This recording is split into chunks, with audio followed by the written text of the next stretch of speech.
இணைந்து ஜெபிப்போம். ஆண்டவரே இயேசுவே, என்னை படைத்தவரே, உம்மை ஆராதிக்கின்றேன். என்னை கருப்பையில் உருவாகும் முன்பே எம்மை அறிந்தவரே, உம்மை புகழ்கின்றேன். எனக்கு என்றும் உதவி செய்ய விரைந்து வருபவரே, நன்றி கூறுகின்றேன். தாய் தன் பிள்ளையை தேற்றுவது போல் நான் உங்களை தேற்றுவேன்.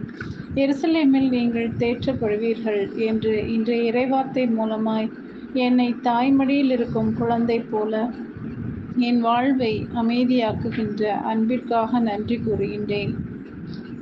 அழகு, அமைதியையும் மகிழ்ச்சியையும் அரவணைப்பையும் என் வாழ்நாள் முழுவதும் அனுபவிக்க கிருபை தாரும் இயேசுவே.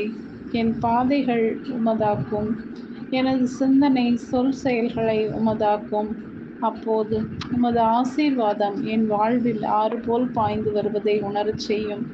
அப்பா, சிறு பிள்ளைகளைப் போல ஆகாவிடில் விண்ணரசில் புக முடியாது என்று திருவிவிலியத்தில் வாசிக்கின்றேனே. என் மனதை கனமாக கபடற்ற மனமான மலராக மாற்றும். உம்மை நான் முழுவதுமாக நம்பி உம்மை பற்றி கொள்ளவும் உமது வார்த்தையின் உயிருள்ள வல்லமையை உணர்ந்து கொள்ளவும் என்னை மாற்றும். நீர் என்னை காண்பது போல நானும் என்னை அறிந்து ஆற்றல் தாரும். ஆண்டவரே இயேசுவே, இன்றைய நாளில் என்னை தாய்க்குரிய அன்புடன் அரவணையும். என் தேவைகள் உமக்கு சித்தமானால் தந்திரளும். உமது கிருபையால் உம்மை நான் உணர்ந்திடவும் வரம் தர வேண்டுமென்று இயேசுவின் நாமத்தில் ஜெபிக்கிறேன். ஆமென்.